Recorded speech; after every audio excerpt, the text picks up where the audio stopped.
और हमारा मन तो कितना निर्बल है, कोई रिसेप्शन में या प्रसंग में जाके फिर वापस घर आते तो चर्चा क्या होती है देख लेना, वो आया था, वो नहीं आया था, वो लेट आया था, वो खाने के वक्त आया था, उसने मेरे सामने देखा लेकिन स्माइल नहीं किया, मुझे उससे मिलने की इच्छा थी लेकिन उसके चेहरे पे एटीट्यूड अच्छा नहीं था, उसने ये पहना था नहीं पहना था।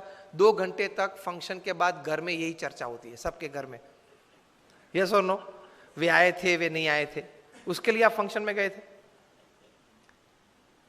Half of the time we don't know what we are doing. 50% जीवन तो यूं ही पानी में चला जाता है, हमको कॉन्शियस स्टेट में पता ही नहीं है कि हम क्या कर रहे हैं।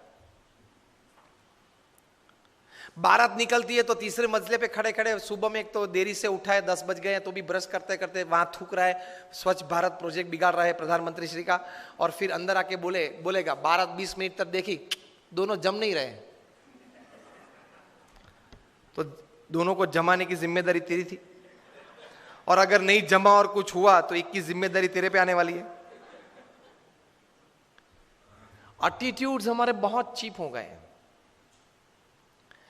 तो मन जरा दृढ़ रखना, accept and welcome wrong attitudes and insults in life.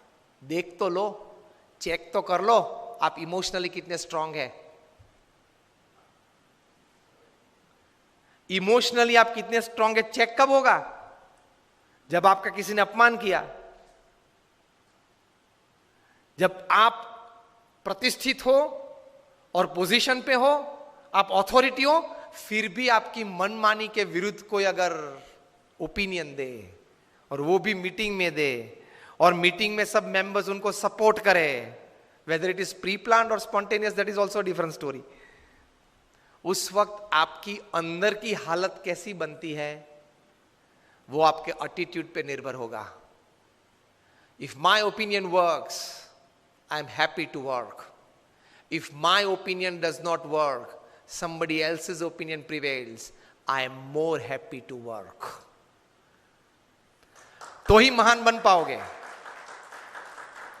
Stephen Covey ने यही बात लिखी है, the 7 habits of highly effective people पुस्तक लिखा जो सबसे प्रसिद्ध मैनेजमेंट बुक है। उसके बाद उन्होंने एक और अच्छी बुक लिखी है, द 8th हैबिट। उसका सब टाइटल है फ्रॉम इफेक्टिवनेस टू ग्रेटनेस, असरकारकता से महानता तरफ। उसमें यही बात लिखी है।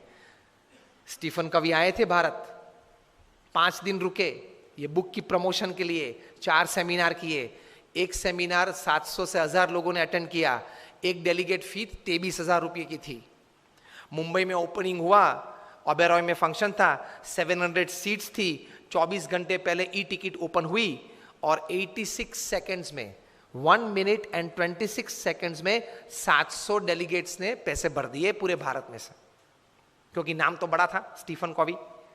6 घंटे के सेमिनार में 5.5 घंटा सेमिनार मैनेजर्स और वीडियो ने चलाया। आधे घंटे के लिए ही सिर्फ स्टीफन कॉवी मंच पे आए थे।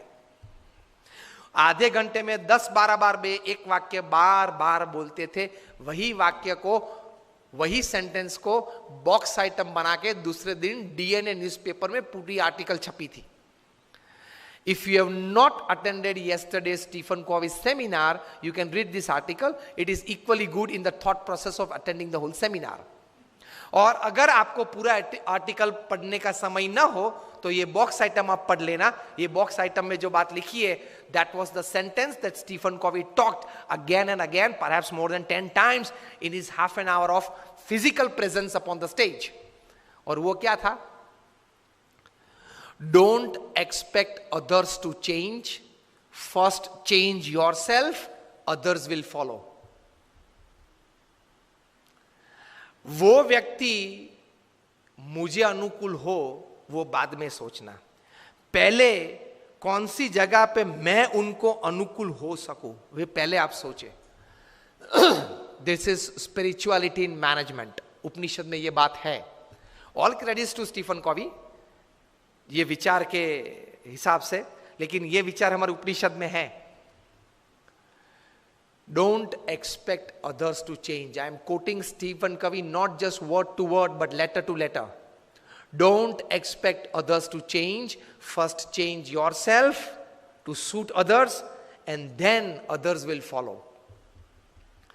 तो एटीट्यूड ये रखना है काम करने कि मुझे सब कोई अनुकूल हो तो देखो मैं कैसा काम कर पाता हूं, वो एटीट्यूड नहीं है, गलत है. आप अपनी टीम को अनुकूल होके सबके पास अपनी एनर्जीज डेवलप करके टीम वर्क बढ़ा के कैसा काम कर सकते हैं, वही सफलता है. तो that comes in attitude. Don't expect others to change. Otherwise everybody is expecting others to change.